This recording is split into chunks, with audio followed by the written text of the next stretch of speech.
ने कोर्ट का धन्यवाद किया है। हमारे साथ खास मेहमान जुड़े हुए हैं, उनका तारुफ करा दें आपसे। शबनम खान है, सामाजिक कार्यकर्ता है, हमारे साथ स्टूडियो में मौजूद हैं। डॉक्टर सुभाष बंसल जी हमारे साथ स्टूडियो में मौजूद हैं और विराग गुप्ता जी भी हमारे साथ स्टूडियो में मौजूद हैं। आप तीनों का बहुत बहुत स्वागत है। पहले आपसे आपके पास आऊंगा विराग जी, और आपसे जानना चाहूंगा कि इस फैसले को जो सवाल था rarest of the rare case में रखा गया, और इससे अब एक मैसेज जाएगा, क्या मैसेज कन्वे होता दिखाई दे रहा है? इस फैसले के खिलाफ जो देशव्यापी जो एक माहौल बना, और उस माहौल की वजह से इस पूरे मैटर का फास्ट ट्रैक ट्रायल हुआ और 9 महीने के भीतर इसमें सारे दोषियों को सजा हुई, फांसी की सजा हुई। इसका निश्चित तौर पर एक देशव्यापी इसका मैसेज जाएगा। और कोर्ट ने इसको रेयरेस्ट ऑफ रेयर, क्योंकि इसमें किसी भी इस तरह के अपराध में जो दंड होता है, या तो वो लाइफ टर्म इम्प्रिजनमेंट होता है या फिर डेथ पेनल्टी होती है, और सारे लोगों को डेथ पेनल्टी दे करके कोर्ट ने इसको एस्टेब्लिश किया है कि ये रेयरेस्ट ऑफ रेयर है। यद्यपि अभी इस फैसले पर हाईकोर्ट की मुहर लगनी बाकी, उसके बाद ही इन सबको फांसी हो पाएगी। सीआरपीसी के अनुसार इनकी हाईकोर्ट में जब तक इसको इस फैसले की अगर मुहर नहीं लगती, तब तक अभी ये फैसला अधूरा है। जी, हमारे साथ एक और खास मेहमान जुड़ गई हैं पटना से, निवेदिता जी, आपका भी स्वागत है। आपके पास आता हूं सीधा, और आपसे मैं ये जानना चाहता हूं कि जो माता पिता है निर्भया के, वो बहुत खुश हैं इस फैसले के बाद। चलिए उनसे बात करने की कोशिश करेंगे, उनसे अभी बात नहीं हो पा रही है। लेकिन शबनम जी, आपके पास आता हूं। आप न सिर्फ इस मसले पर शुरू से जुड़ी हुई हैं, 9 महीने हो गए आपको भी संघर्ष करते हुए, और आज सुबह से तो हमारे साथ जुड़ी हुई हैं। इस फैसले पर आपकी प्रतिक्रिया? बिल्कुल नावेद जी, मैं ही नहीं, पूरा महिलाओं की तरफ से मैं कहना चाहूंगी कि सभी महिलाएं जरूर खुश हुई होंगी।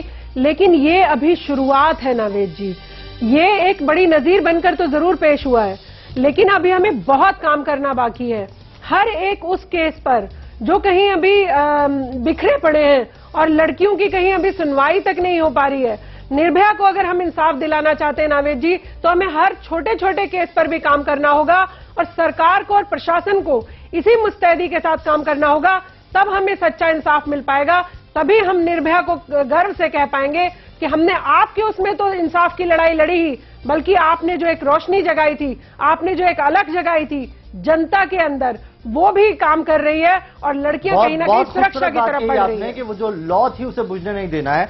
हमारे साथ डॉक्टर सुभद्रा राठौर हैं, सोशल एक्टिविस्ट हैं, रायपुर से जुड़ी हुई हैं।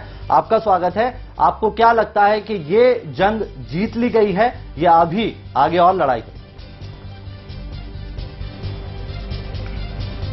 पहले तो स्पष्ट कर दूं कि मैं सामाजिक कार्यकर्ता नहीं हूं, मैं शिक्षाविद हूं, साहित्यकार हूं। लेकिन इस तरह के जो भी प्रकरण होते हैं उस पर मेरी नजर रहती है, और शुरू से ही मैंने इस प्रकरण को देखा हुआ है। जी, तो अभी जो निर्णय आया है, चारों को फांसी की जो सजा सुनाई गई है, हाँ, तो ये जो प्रकरण में निर्णय जो सुनाया गया है, निर्णय निश्चित ही स्वागत योग्य है, और इससे पूरे देश में एक संदेश जाएगा। लेकिन जंग जीत ली गई है, इस वाक्य पर मुझे ऐतराज है, क्योंकि ये अभी शुरुआत है। आप देखिए कि जो निर्भया का प्रकरण सामने आया था, तो प्रकरण सामने आने पर पूरे देश में जो जागरूकता की लहर फैली थी, एक तरफ लोग सड़कों पर उतर रहे थे, लेकिन दूसरी तरफ आज भी आप देख रहे होंगे कि देश के किसी न किसी कोने से हमें गैंग रेप के प्रकरण सुनाई दे ही रहे हैं। तो ये जंग हमने अभी जीती नहीं है, लेकिन शुरुआत है इस अर्थ में कि आप देखिए कि इसके पहले एक धनंजय नामक एक बलात्कारी था, और उसको फांसी की सजा हुई थी, और 13 साल प्रकरण चलने के बाद उसे फांसी की सजा हुई थी। तो ये एक शुरुआत इस अर्थ में कि चलिए 13 साल नहीं लगे, 8 महीने में कम से कम इस केस का निर्णय हुआ है, और एक अच्छी शुरुआत कही जा सकती है। पटना का रुख करते हैं। पटना में निवेदिता जी हमारे साथ जुड़ गई हैं। आपका भी बहुत बहुत स्वागत है न्यूज एक्सप्रेस में। आपसे जानना चाहेंगे कि कितना बदलाव दिखाई देता है इस फैसले के बाद अब?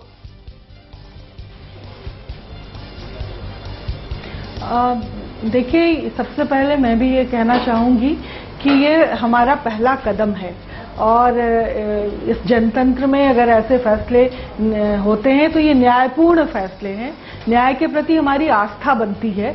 लेकिन ये अभी बहुत लंबी लड़ाई है, क्योंकि पिछली बार भी जब वर्मा कमेटी की सिफारिशों को लेकर बात हो रही थी, जब नए कानून बन रहे थे इस घटना के बाद, तो भी घटनाएं कम नहीं हुई और बढ़ी।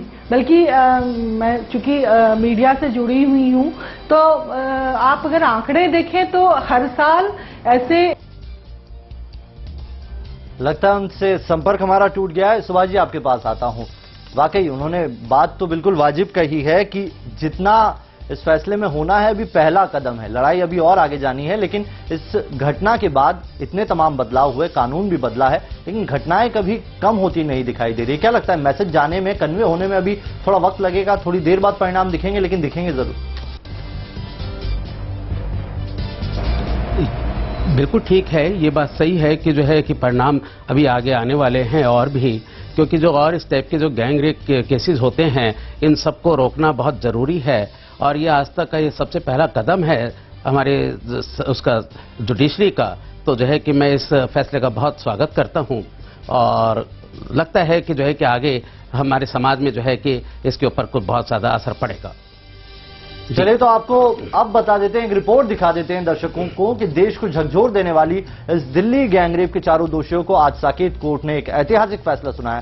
क्या रहा फैसला और कैसे यह घटनाक्रम बढ़ा, देखिए इस रिपोर्ट में।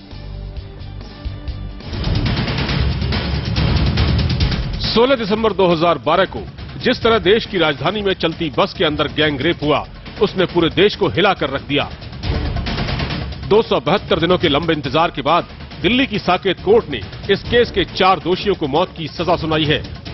इससे पहले मंगलवार को कोर्ट ने इन सभी को उनके ऊपर लगी सभी धाराओं में दोषी ठहराया था। इसके बाद बुधवार को लंबी बहस के बाद कोर्ट ने फैसला सुरक्षित रखते हुए शुक्रवार को फैसला सुनाने के लिए कहा था।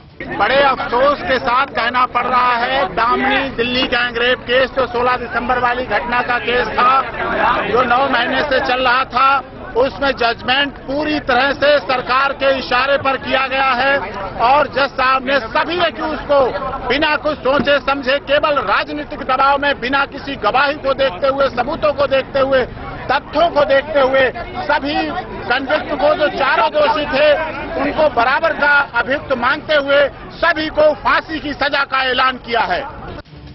आपको बता दें कि इस मामले में कुल 6 अभियुक्त थे, जिनमें एक राम सिंह ने दिल्ली की तिहाड़ जेल में खुदकुशी कर ली थी, जबकि एक अन्य नाबालिग आरोपी को पिछले दिनों ही दोषी करार देकर 3 साल की सजा सुनाई गई है। बाकी 4 आरोपियों मुकेश, विनय शर्मा, अक्षय ठाकुर और पवन गुप्ता पर हत्या, गैंगरेप, लूट, डकैती, अपहरण सहित कुल 13 धाराओं में आरोप लगाए गए थे। धारा 302 आरोपियों पर छात्रा के मर्डर का आरोप, धारा 307 छात्रा के दोस्त के कत्ल की कोशिश का आरोप, धारा 365 छात्रा को अगवा करने का आरोप, धारा 396 दोनों के साथ डकैती का आरोप, धारा 376 2G छात्रा से गैंगरेप का आरोप, धारा 394 बस में सवार दोनों से चोरी का आरोप, धारा 201 वारदात के सबूत मिटाने, धारा 377 अप्राकृतिक सेक्स का आरोप, धारा 120B छात्रा और दोस्त के साथ साजिश रचने का आरोप, धारा 34 दोनों के खिलाफ मिलकर गुनाह करने का आरोप, धारा 395 डकैती का आरोप। अदालत ने चारों आरोपियों को सभी धाराओं के तहत दोषी मानते हुए फांसी की सजा सुनाई है। आपको बता दें कि पिछले साल 16 दिसंबर को दिल्ली के वसंत विहार इलाके में एक लड़की के साथ 6 लोगों ने चलती बस में गैंगरेप किया था। घटना के कुछ दिन बाद पीड़ित लड़की की मौत हो गई थी। इस घटना को जिस तरह से अंजाम दिया गया, उसे सुनकर पूरा देश गुस्से से उबल रहा था। देश भर में लोगों ने गैंगरेप के विरोध में प्रदर्शन किया था और सभी आरोपियों को फांसी देने की मांग की थी। शिवा तिवारी के साथ विप्लव अवस्थी, न्यूज एक्सप्रेस, दिल्ली। चलिए विराग जी आपके पास आता हूं। इस फैसले को ऐतिहासिक फैसला करार दिया जा रहा है और एक नजीर पेश करने की कोशिश की गई है कोर्ट के द्वारा भी, लेकिन लगता नहीं आपको कि इस फैसले में फास्ट ट्रैक कोर्ट ने भी वैसा ही काम किया, पुलिस ने भी वैसा ही काम किया? जितने एविडेंस इस केस में पुलिस के पास थे, मेरे ख्याल से अमूमन किसी के पास नहीं होते हैं, तो इस केस को तो वाकई रेयर कहना पड़ेगा। ऐसी मुस्तैदी अगर हर केस में दिखाई जाए तो शायद परिणाम और हो सकते हैं और इन घटनाओं में भी कमी आ सकती है। आप क्या कहेंगे? नहीं, रेयर पुलिस का इन्वेस्टिगेशन नहीं होता। जब इसमें दो एस्पेक्ट हैं। पहला एस्पेक्ट ये है कि हम उसको कन्विक्ट करार देते हैं, जो कि जज साहब ने पहले उसको बोल दिया था कि ये सब दोषी हैं। दोषी होने के बाद उनको सजा क्या मिलनी चाहिए? सजा सामान्यतः जो उनको लाइफ इम्प्रिजन मिलता है, और जब रेयरेस्ट ऑफ रेयर मैटर होता है, जो कि बच्चन सिंह मैटर में सुप्रीम कोर्ट ने कहा था और भी दूसरे मैटर्स में कहा था, तब उनको फांसी की सजा मिलती है। इस केस में जो खास बात ये थी कि इस केस की वजह से समाज में जागरूकता आई। उस जागरूकता की वजह से मीडिया ने इस मामले को ज्यादा इसको तवज्जो दी, और उस तवज्जो देने की वजह से जो इन्वेस्टिगेटिंग एजेंसीज हैं, जो दूसरे मामलों में जो ढिलाई बरतती हैं, इस मामले में उन्होंने नवीनतम टेक्नोलॉजी का इस्तेमाल करके और उन्होंने इस मैटर को सही मुकाम तक पहुंचाया। तो उसके लिए उन्होंने सीसीटीवी फुटेज इस्तेमाल किए, मोबाइल रिकॉर्ड्स इस्तेमाल किए, उन्होंने लेटेस्ट जो भी फॉरेंसिक्स इस्तेमाल की, उन्होंने जो डेंटल जो उनके जो दांतों के निशान थे उस चीज को इस्तेमाल किया, और जो एविडेंसेस थे, जो प्रोसिक्यूशन के जो विटनेसेस थे, उन सारे लोगों को बहुत ही टाइमली, क्योंकि इस केस में जो एक डिकेटेड इशू ये था कि जो उसकी जो विक्टिम की जो मृत्यु हुई है वो विदेश में हुई थी, और उसमें विदेशी डॉक्टरों का भी सब उसमें विटनेसेस होने थे।